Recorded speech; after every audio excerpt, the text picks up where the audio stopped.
Bonjour à tous, alors aujourd'hui on va corriger l'épreuve d'ICA, donc uniquement la partie bureautique pour l'année 2018 et pour le profil B. Donc pour cet examen, vous avez une durée de 150 minutes plus 15 minutes de lecture avant le travail sur ordinateur. C'est-à-dire qu'avant de pouvoir commencer, vous avez quand même 15 minutes le temps de lire donc toute la consigne. Donc c'est vraiment le moment de mettre en évidence ce que vous lisez et de décider par quel exercice vous allez commencer. Ensuite, vous avez donc la table des matières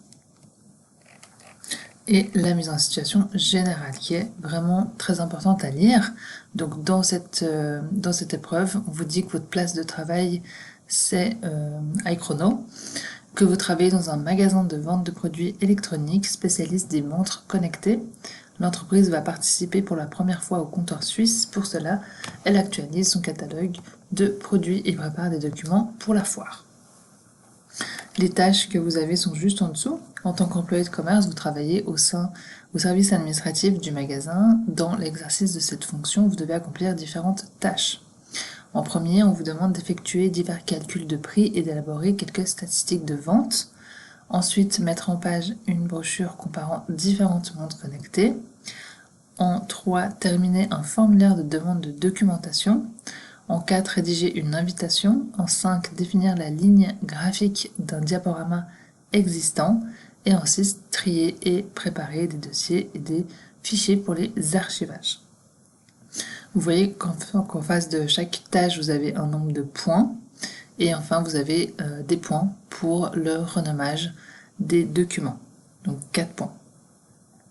Attention, donc c'est aussi ce moment-là où vous allez décider par quoi vous allez commencer. Donc forcément, les exercices où il y a le plus de points seront donc plus longs, donc c'est-à-dire Excel, la rédaction commerciale, le diaporama apparemment, qui est un petit peu plus long que d'habitude. Donc à vous de voir si vous voulez commencer par les tâches les plus rapides ou les tâches les plus longues. Donc on va donc commencer par la tâche 1, qui sera donc l'Excel. On vous dit donc fichier tableur à disposition, c'est le fichier qui s'appelle statistiques. Vous devez effectuer divers calculs de prix et élaborer des statistiques de vente pour l'année 2017. Donc on va prendre ce fichier statistique.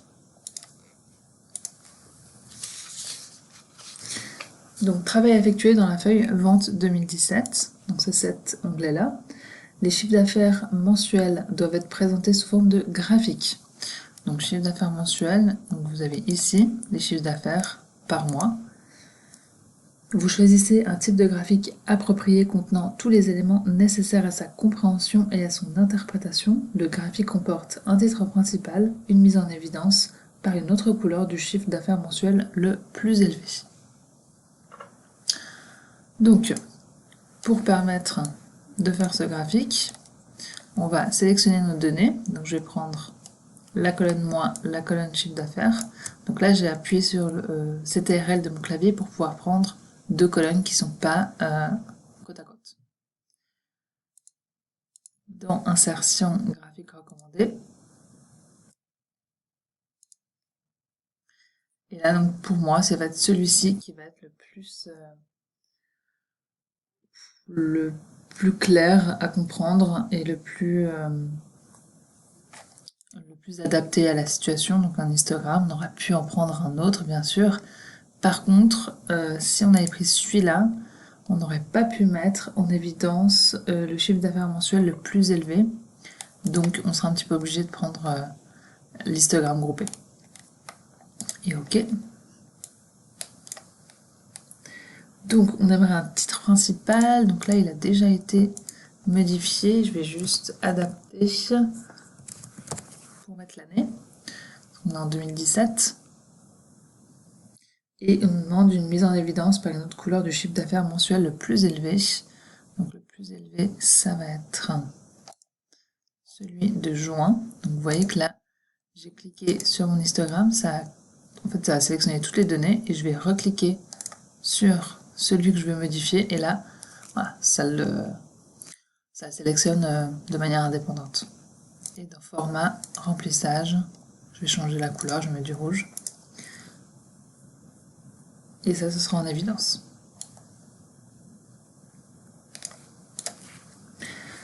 Donc c'est tout ce qu'on a à faire dans cet onglet.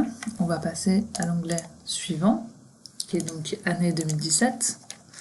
Et là, on nous dit, sur la base d'une extraction des données de vente pour l'année 2017, vous déterminez dans le tableau statistiques par marque, donc c'est ici, statistiques par marque, donc les quantités vendues par marque de montre. Donc ici, on a quantité vendue, donc il nous faut calculer les quantités.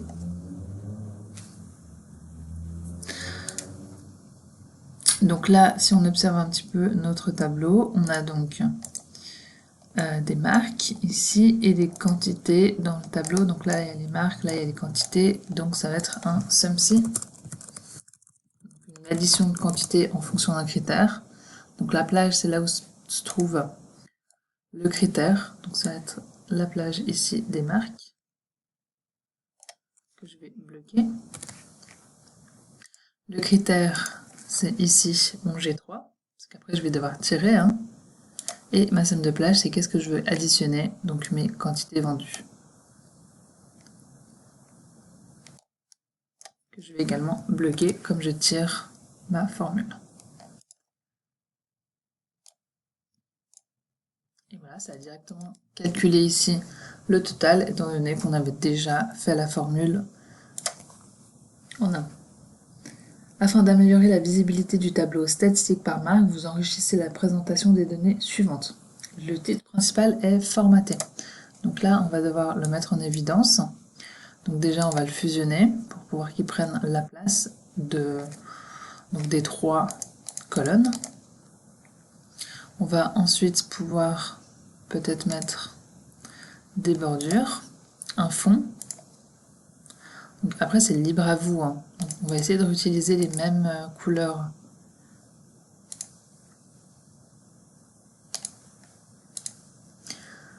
Pour bien sûr avoir une certaine homogénéité par rapport au reste. On va augmenter la taille, modifier la couleur, que ce soit encore plus, pour que ça ressorte plus. Donc le titre principal est formaté, c'est ce qu'on a fait là. Les en-têtes de colonne sont mises en évidence. Donc pareil, on va mettre en évidence nos en-têtes. On va augmenter un petit peu la taille de notre colonne. Et pareil ici.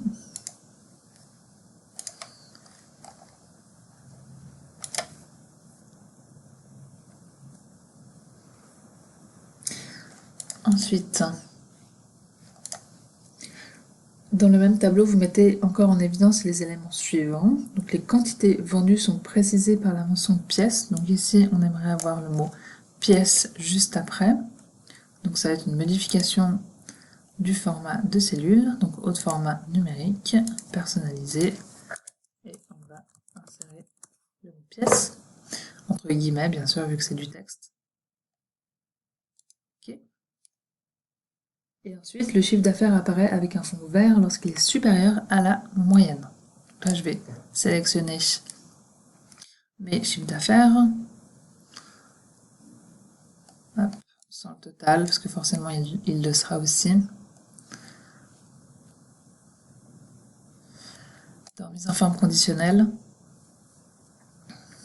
Et là, règle des valeurs plus ou moins élevées, supérieures à la moyenne. Donc là, on est bien en moyenne arithmétique, on ne sera pas en moyenne scolaire. Et on nous dit un fond vert, comme ça. Après, on n'a pas plus d'informations, donc on met avec un fond vert. On aurait pu mettre d'autres choses, mais vous n'avez pas le temps de changer, aller au plus simple. Et voilà. Ensuite, travail effectué dans la feuille calcul de prix. Donc ce troisième onglet. La direction du magasin souhaite obtenir le détail quant à la formation de ses prix de vente en complétant le tableau à partir du prix de vente conseillé hors taxe. Donc là, prix de vente conseillé hors taxe.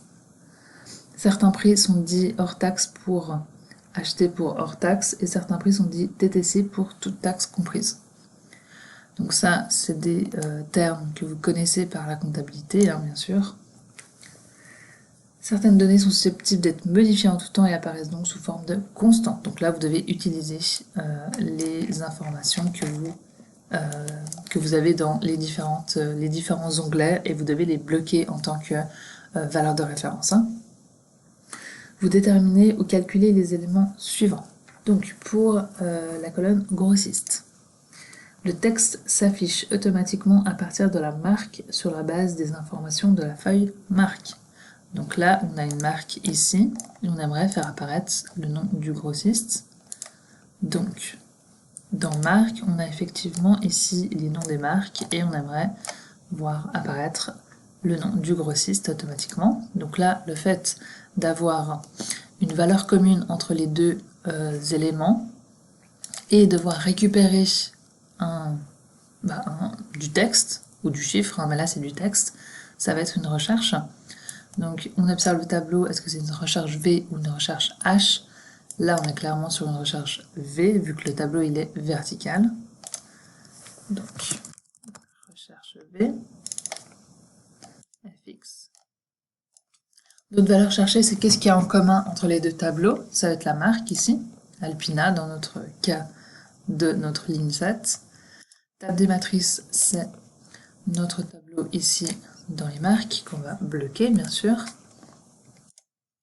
Numéro d'index colonne, c'est dans quelle colonne se trouve le résultat. Donc là, ça c'est la colonne 1, ça c'est la colonne 2. Donc ça va être 2. Et est-ce qu'on a les valeurs exactes? Oui, donc 0. Ok. Et je vais pouvoir tirer.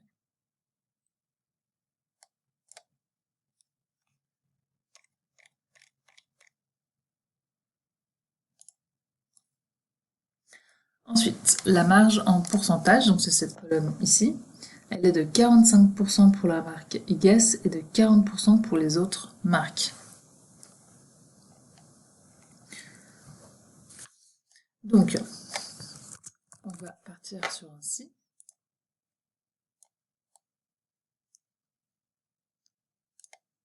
Donc là, on aimerait la marge en pourcentage, parce qu'après, on aura la marge en francs suisses. Donc, si... Donc, juste avant de faire notre si, on va mettre nos valeurs de référence ici. Donc, marge. Donc, elle est de 45% pour la marque Guess et 40% pour les autres marques. Donc voilà, comme ça au moins ça nous fait des valeurs de référence. Donc si la marque ici est égale à Guess qui est là, bloqué, alors on aura une marge de 45% bloqué, valeur de référence. Sinon, on aura une marge de 40% ici, bloqué. Et OK. Donc, tirer.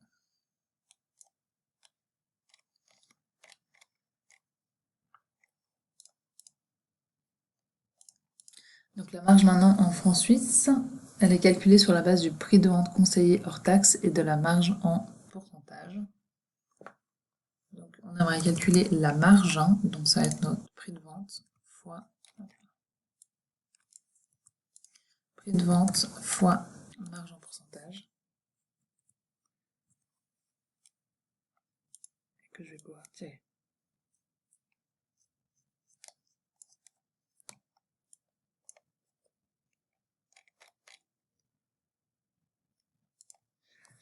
Ensuite, prix d'achat hors taxe, il représente la différence entre le prix de vente conseillé hors taxe et la marge en francs suisses. Donc là, c'est une différence. Donc ça va être l'un moins l'autre. Prix de vente moins la marge.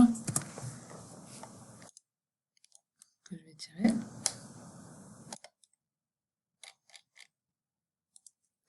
Frais d'achat. Ils dépendent du prix de vente conseillé hors taxe. Donc ça dépend de cette colonne-là.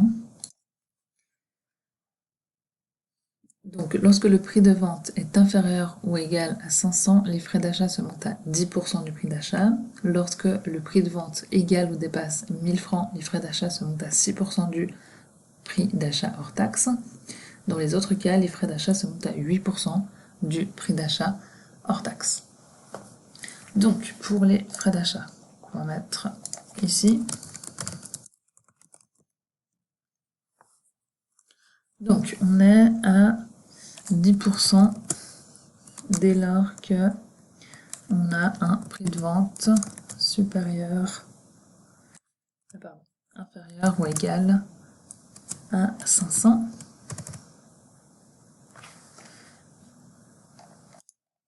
Et je vais mettre les 500 juste à côté.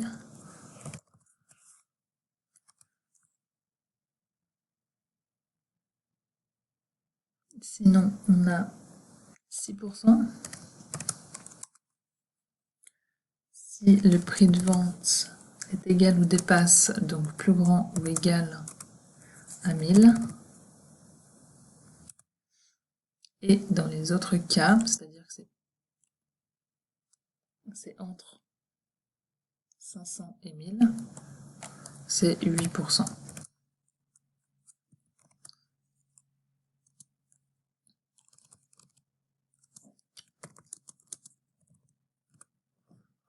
Okay. De toute façon, on ne le traitera pas, c'est le plus complexe. Donc, la base, c'est ainsi.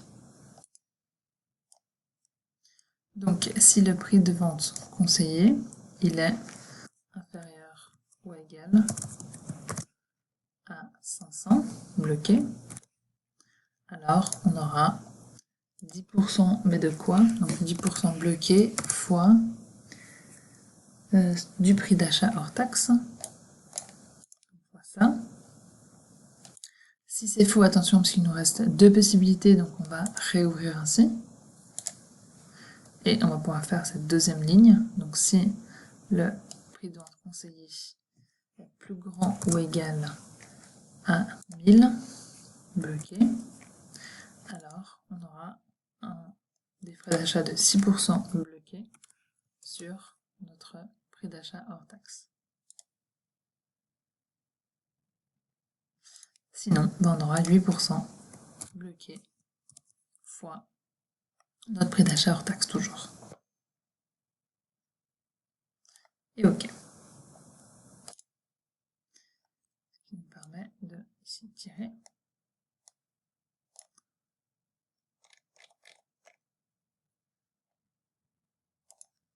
Ensuite, prix de revient d'achat hors taxe, il représente la somme du prix d'achat hors taxe et des frais d'achat. Donc, prix d'achat hors taxe plus frais d'achat, que je vais pouvoir tirer.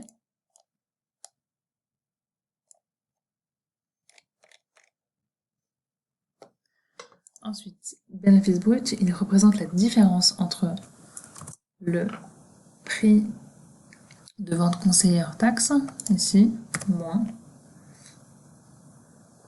majoré de la TVA, non pardon, et le prix de revient d'achat, et le prix de revient d'achat ici.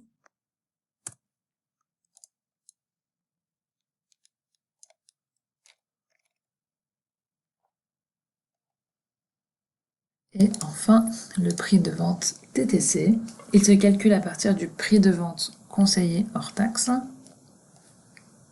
Celui-ci, majoré de la TVA de 7,7%, le montant est arrondi aux 5 centimes les plus proches.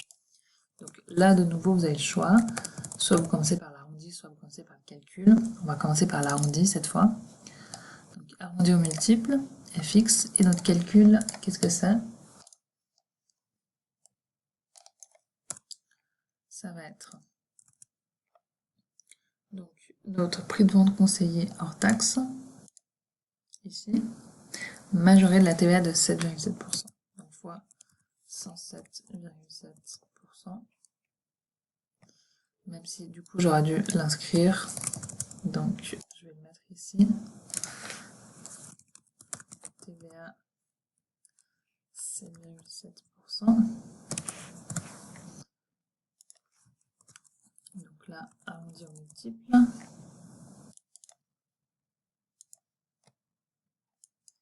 Donc mon nombre, c'est mon prix de vente conseillé hors taxe fois 7,7% que je bloque plus mon prix de vente.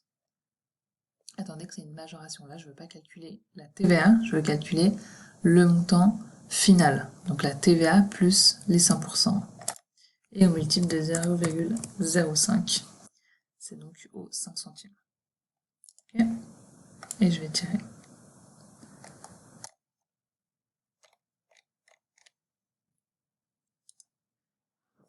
Ensuite, afin de faciliter l'analyse, on souhaite afficher uniquement les articles d'une marque.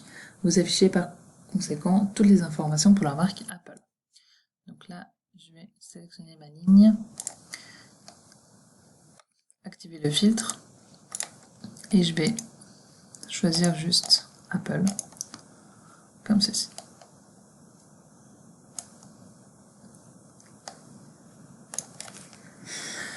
Donc voilà, ça clôture cette partie Excel. Donc là, on vous demande d'enregistrer le fichier sous nom, prénom, statistique. Donc n'oubliez pas de le faire étant donné que vous avez des points pour ça. Et donc ça clôture notre partie Excel. Donc pour cette tâche 2, ça va être la partie Word. On va devoir mettre en page un document. On a un fichier de traitement de texte à disposition qui s'appelle donc montre connectée. Donc on va devoir le récupérer. C'est donc celui-ci. Donc indication technique. Alors déjà vous êtes en charge de mettre en page une brochure intitulée Les montres connectées qui compare 3 montres de votre assortiment. Les indications techniques dans le document de base, les titres principaux sont en rouge et les sous-titres en bleu. Donc titres principaux, c'est ça, qui sont en rouge et sous-titres sont en bleu. On ne vous parle pas de style pour l'instant, hein. Vous réalisez cette brochure en tenant compte des points suivants. La première page est une page de garde qui contient le titre de la brochure et l'image des différentes montres de l'assortiment. Donc ça veut dire qu'on va devoir décaler tout ce qu'on a ici. Donc je vais mettre un saut de page. Et je vais donc placer les montres.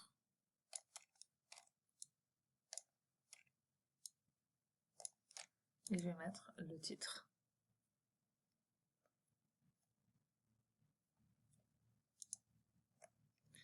Donc le titre c'est les montres connectées. Pour l'instant on n'a pas d'informations sur comment est-ce qu'on veut mettre en forme le titre, mais on peut imaginer que ça va être une mise en forme quand même de titre, donc je vais mettre du word art tout simplement.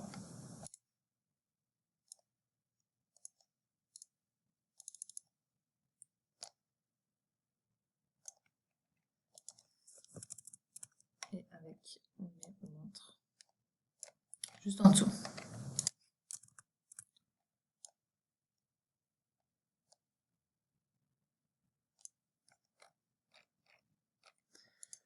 Ensuite, les titres et les sous-titres sont mis en évidence en utilisant des styles. Ils sont numérotés et hiérarchisés.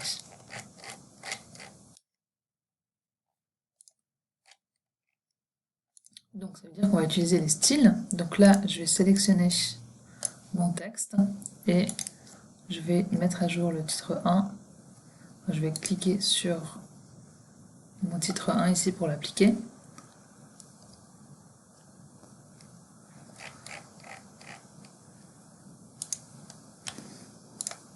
Et je vais faire pareil pour tous les titres en rouge. Et pour les titres en bleu, je vais mettre du titre 2.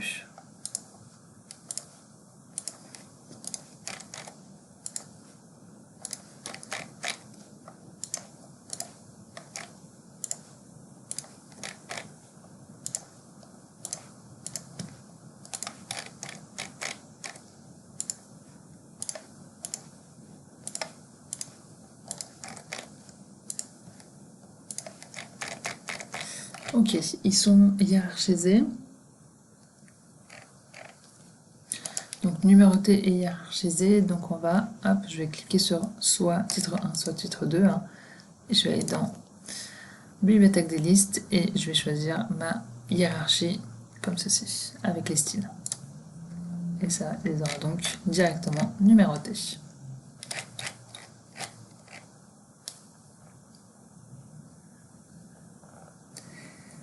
Ensuite, l'indication page X sur Y apparaît sur toutes les pages sauf sur la page de garde, donc c'est la première page. Donc déjà, je vais me placer sur la première. Je vais cocher première page différente. Et je vais me placer sur la deuxième. On est donc pied de page.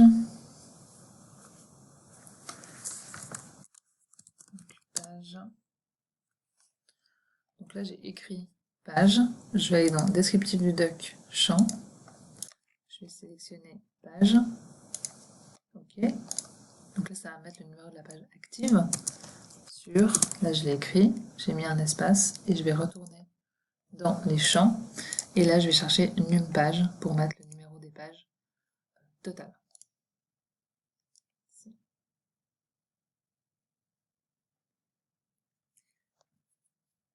Okay.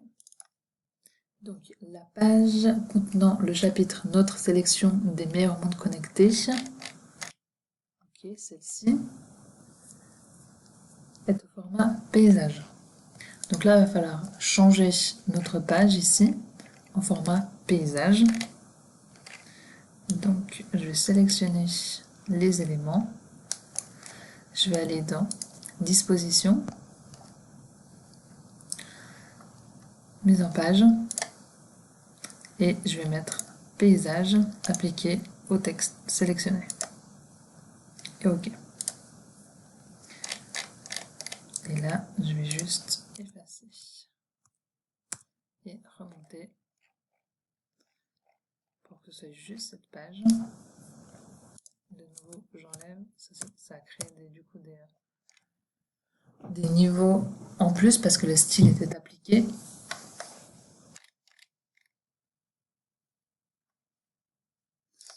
Donc on va regarder ce qui se passe ensuite parce que je pense qu'on va devoir faire quelque chose en tableau. Donc le texte du chapitre, notre sélection des meilleures montres connectées, spécifications techniques, est présenté sous forme de tableau dont la présentation est soignée. Donc voilà. On veut donc un tableau. Donc là, il va falloir vraiment observer nos éléments. Donc on a Samsung Gear, moto, micro, type d'écran. Ok. Donc on a effectivement, donc on a 3 montres connectées et on a des éléments ici d'analyse et après on a les réponses pour les 3 montres connectées en fait tout simplement.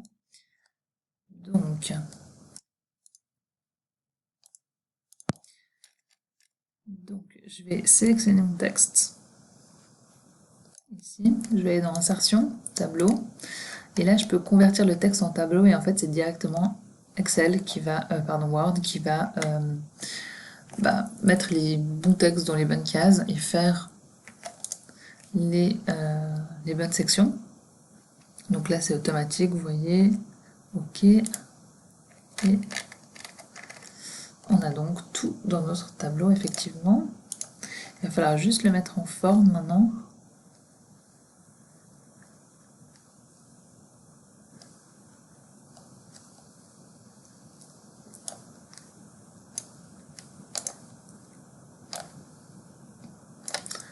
Déjà, hop. On va sélectionner les 3 ici, hop. Donc déjà c'est déjà sur une page, c'est déjà bien. Je vais sélectionner mes 3 lignes et je vais dans disposition, ajuster, donc distribuer les colonnes, comme ça va être la même taille partout. Je peux dans création modifier le type de mon tableau.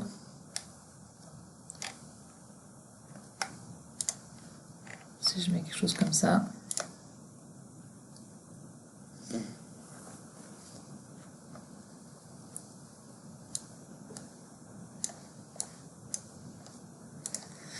Donc le but c'est bien sûr de, on nous le dit, hein, de soigner la présentation. Donc après, il ne faut pas passer trop de temps non plus dessus, hein. Pour moi, ça suffit amplement. On va passer à la suite. Donc les légendes automatiques, application, interface et cardio-fréquence-mètre sont associées aux images correspondantes.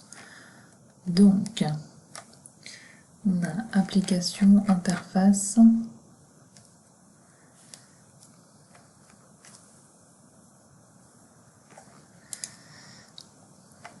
Ok, donc système, interface, utilisateur et notification. Ok, donc là ça va être interface. Insérer une légende. Interface. Ensuite, on a application et cardiofréquence. Donc là, application.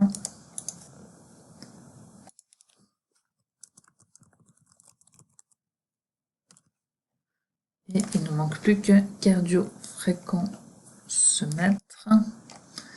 Et voilà, c'est ici.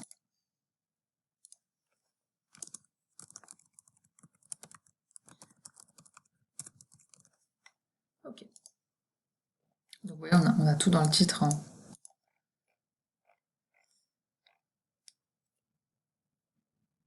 Ok, donc les deux derniers chapitres, on a aimé et on n'a pas aimé, c'est ici, sont présentés sur 2 colonnes et les arguments sont mis en évidence. Donc on va devoir sélectionner les deux.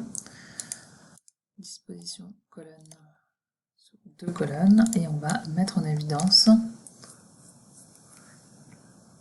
les arguments par des plus. C'est le plus simple, on va mettre en évidence.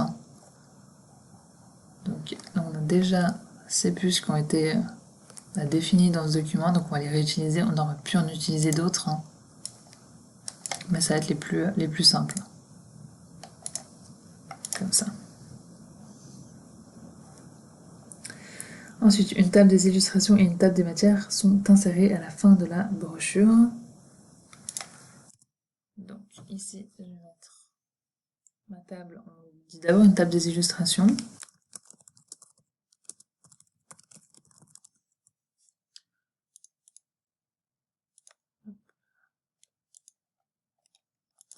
Et enfin, table des matières.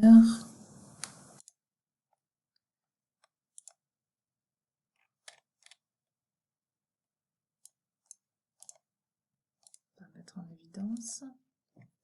Et voilà.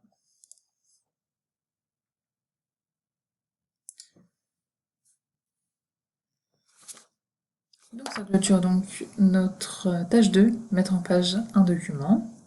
Donc n'oubliez pas d'enregistrer vos documents sous nom, prénom, montre connecté, comme on vous le demande à la fin. Donc pour cette tâche 3, on vous demande de terminer un formulaire. Vous avez un fichier de traitement de texte à disposition qui s'appelle formulaire.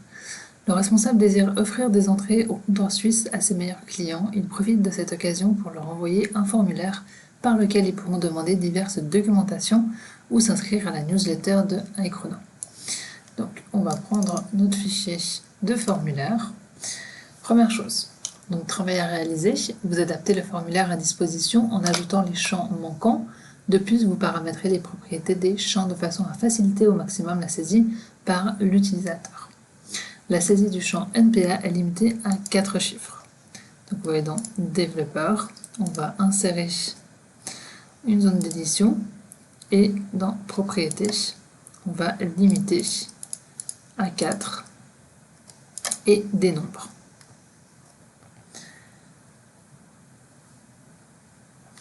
Ensuite, ok. Une liste propose le genre de documentation souhaité. Donc on va insérer une liste, propriété. Et là, on va mettre les éléments de liste, tout en appuyant à chaque fois sur Ajouter.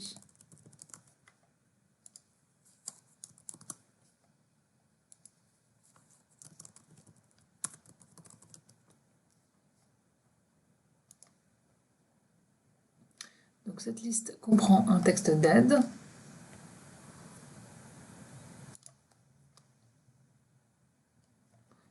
donc là, hop, on va créer notre propre texte d'aide.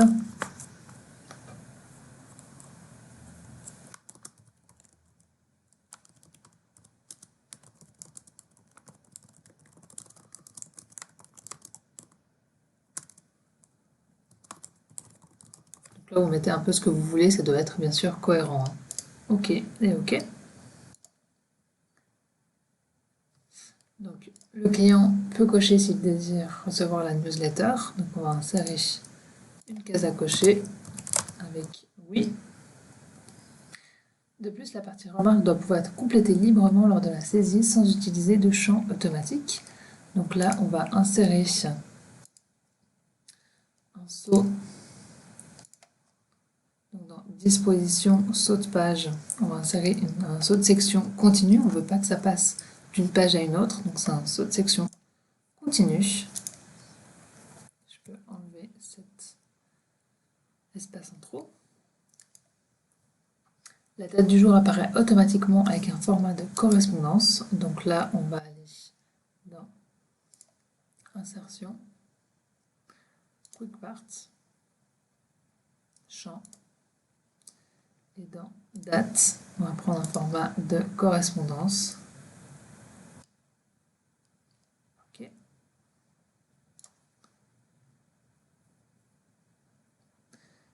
Ensuite, enfin, le formulaire est protégé sans mot de passe et enregistré, prêt à être utilisé sous forme de modèle. Donc là, il y a deux éléments. Donc on va retourner dans Développeur.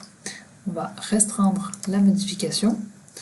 Et là, on va donc restreindre la modification en fonction du remplissage de formulaire. Et là, il va bien falloir sélectionner des parties parce qu'en fait, on veut que la section 1, c'est la section jusqu'à date, elle soit verrouillée et la 2, donc c'est la fin, la partie remarque, elle soit déverrouillée. Donc là, on vous dit les sections cochées seront verrouillées en cas de protection du document contre la modification des formulaires. Donc, hop, je vais décocher la section 2, c'est celle-ci que je veux déverrouiller. OK?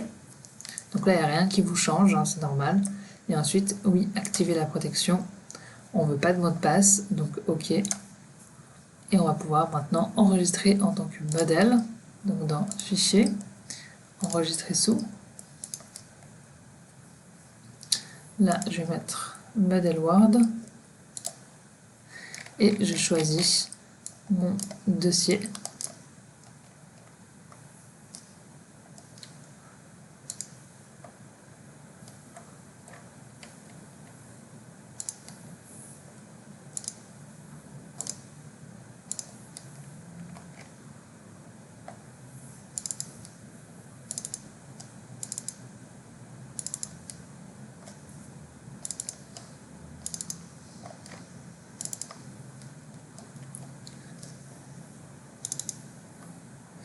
Et attention à bien enregistrer comme on nous le demande, c'est-à-dire nom, prénom, modèle, formulaire.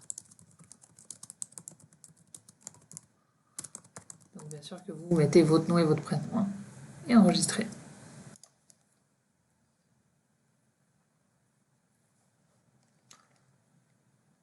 Donc voilà ce qui... Hop, OK. Parfait. Donc voilà ce qui clôture notre tâche 3. Vous pouvez passer à la tâche 5.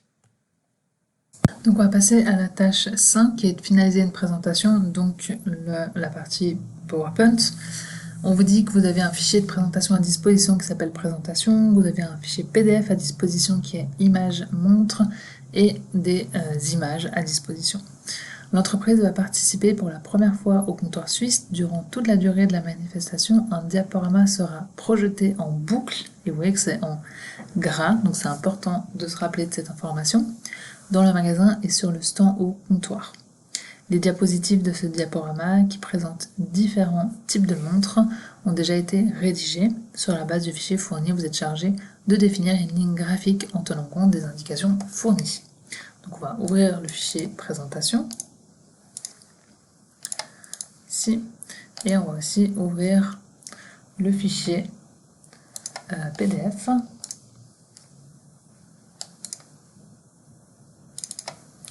Donc qui s'appelle image montre. Okay.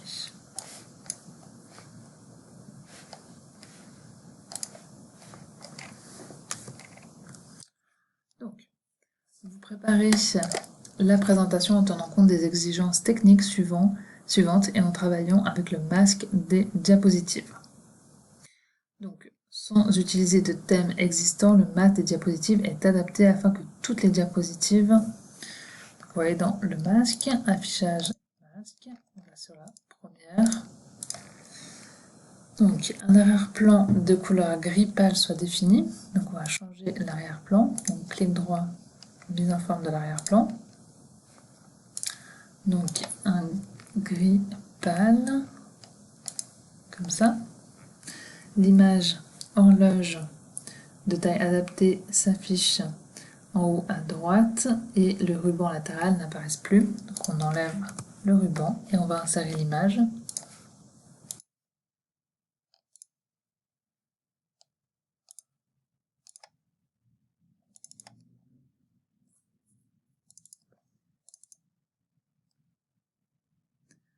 Donc, horloge, celle-ci, elle doit être insérée, donc de taille adaptée s'affiche en haut à droite. Donc, on va la réduire en haut à droite, comme ça.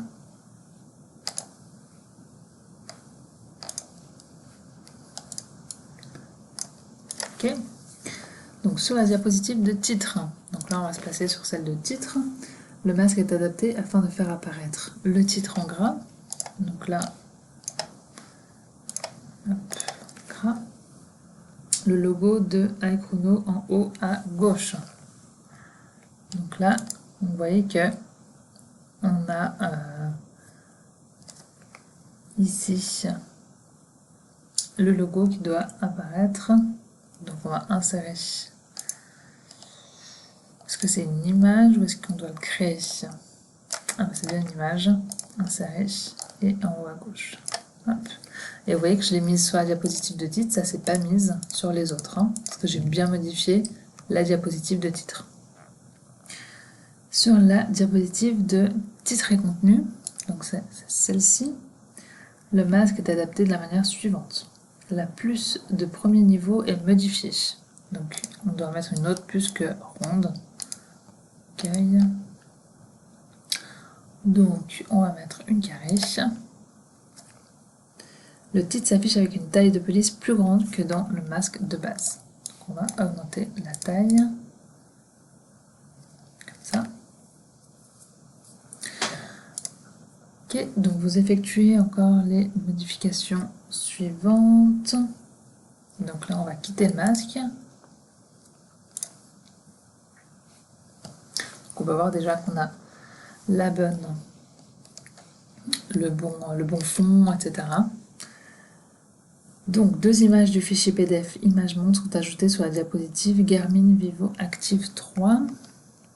Donc, c'est celle-ci. Donc, il me faut deux images en respectant les consignes suivantes. Les deux images sont en lien avec le contenu de la diapositive et les deux images sont animées afin d'apparaître les deux en même temps, mais avant le texte de la diapositive. Donc, on doit insérer deux images qui sont en lien avec la diapositive, donc c'est-à-dire, ça parle de montre connectée forcément, Garmin, multisport, polyvalente et finition soignée.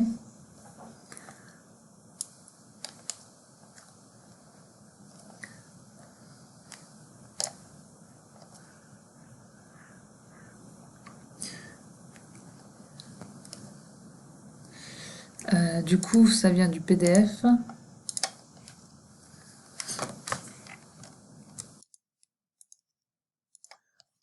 copier l'image du PDF.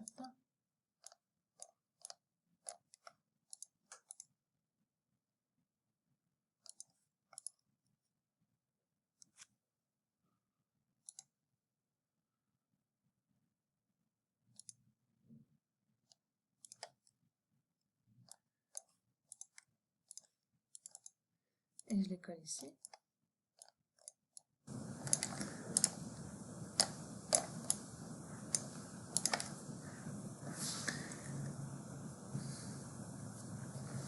Donc on doit les animer.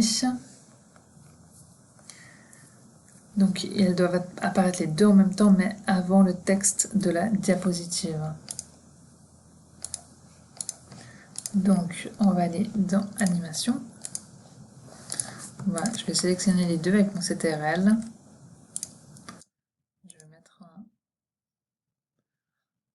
une animation et ensuite je vais sélectionner mon texte.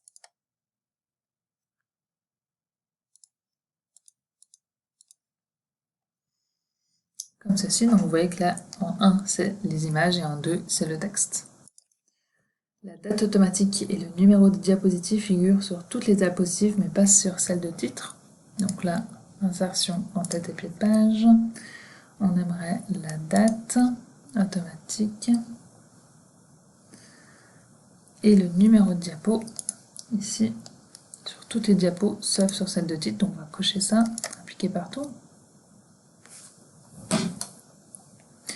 La numérotation commence à 1 sur la deuxième diapo.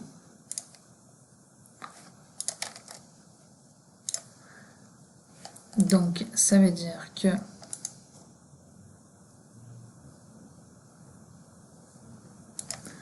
cette diapo, ça doit être du 0. Donc pour ça, je vais aller sur la première. Je vais aller dans Création, taille des diapos personnalisées. Et ici, je vais commencer la numérotation à partir de 0. Ok. Ce qui ferait que ceci est à 0 et ceci est à 1. Et que ça commence donc la numérotation à 1 sur la diapositive, la deuxième. Ensuite, l'image de la diapositive numéro 3. 3 ici, pardon, est animée. Donc ici, on aimerait animer cette image. Donc on va ajouter une animation.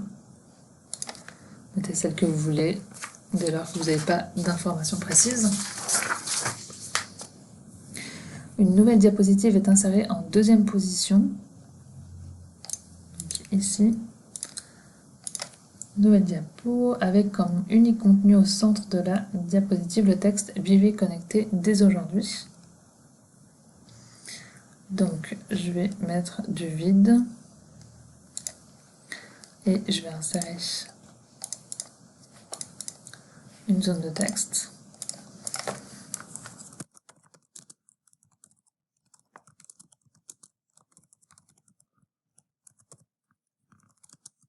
Ok, et je vais bien sûr mettre en forme.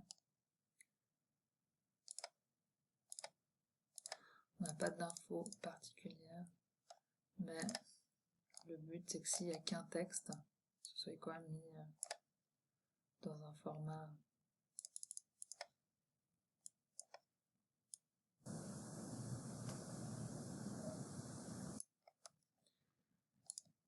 centré et centré.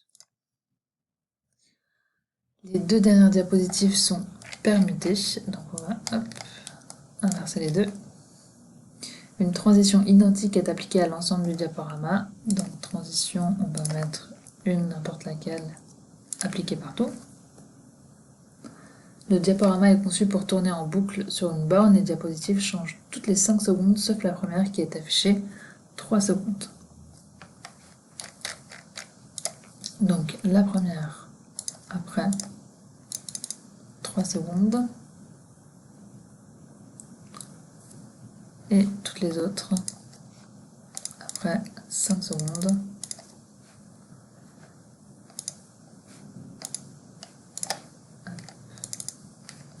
Ok. Et on va mettre le diaporama en boucle. Donc diaporama configuré, exécuté en continu. Ok. Et la présentation est également enregistrée au format PDF avec 2 diapositives par page. Donc, première chose, on va l'enregistrer en format PowerPoint sous nom, prénom, présentation. Et ensuite, on va l'enregistrer en format PDF. Donc, je vais aller dans Imprimer. Je vais mettre 2 diapositives par page. Et ici, je vais sélectionner PDF et Imprimer, que je vais enregistrer sous nom, prénom, impression.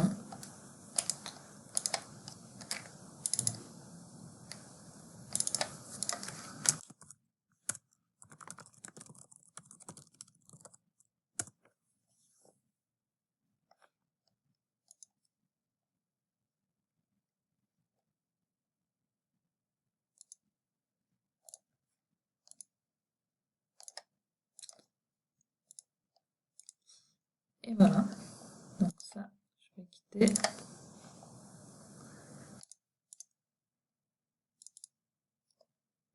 Et vous voyez que ça, c'est ce que je viens d'enregistrer. On a bien 2 éléments par page en PDF. Donc ça clôture cette partie 5 sur le PowerPoint. Donc la dernière tâche, qui est la tâche 6, c'est de gérer des données et des fichiers. Donc malheureusement, on n'a pas les dossiers à disposition, mais on pourra s'entraîner sur des dossiers fictifs lors de notre préparation. Vous pouvez aussi vous entraîner, mais c'est en fait que des renommages et des modifications en sous-dossiers. Donc ça clôture notre correction pour l'examen de CFC 2018 pour le profil B et pour la partie bureautique. Donc si vous avez d'autres questions, je reste bien sûr à votre disposition.